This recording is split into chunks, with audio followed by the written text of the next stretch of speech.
Subscribe to ULO and never miss out on our weekend and racing festival tips, with more racing coverage on our website at ulo.co.uk.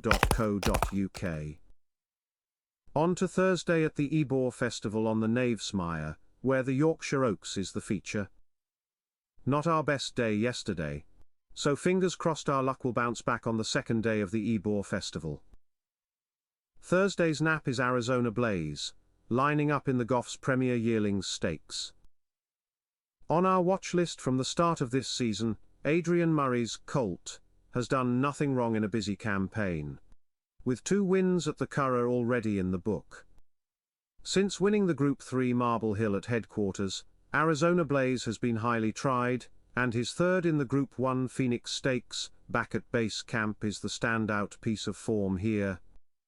That said, it's a competitive enough lineup, with Adrian Nichols's More Lamb lining up on an attractive mark, while Richard Hannon's An Outlaw's Grace is one going the right way, and has Ryan Moore booked for the trip. Arizona Blaze to score from a good draw in stall 4 with More Lamb the danger. Our next best goes to post in the feature the Yorkshire Oaks. It could pay to side with John and Thaddy Gosden's Queen of the Pride as she looks to make it a hat-trick for the season.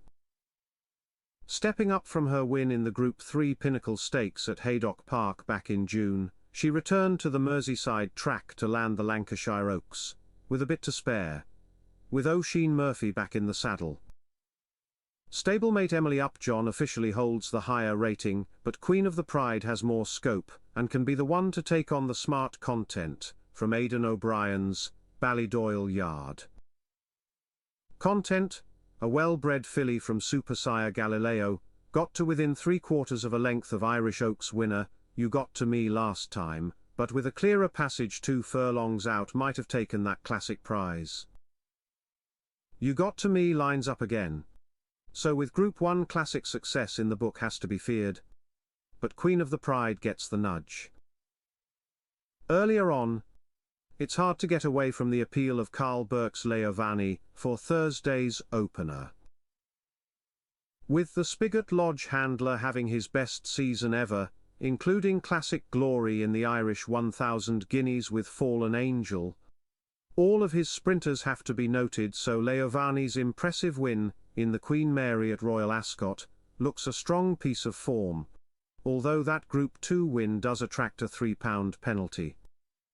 Aidan O'Brien's Churchill filly, Heaven's Gate, is likely to be the one to keep Leovani up to her work, but this pair are drawn out wide, in stalls 7 and 8, alongside Carl Burke's second string, Miss Lamai, so a tactical edge can fall to Leovani.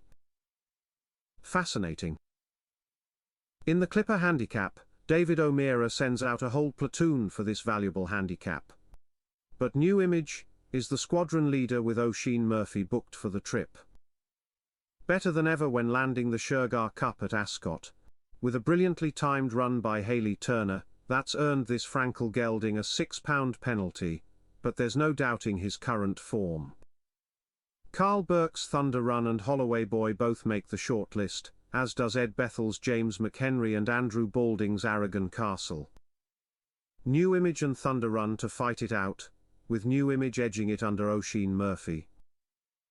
In the Galtrees Stakes, Carmology can score in the race dedicated to the late, great Sir Henry Cecil.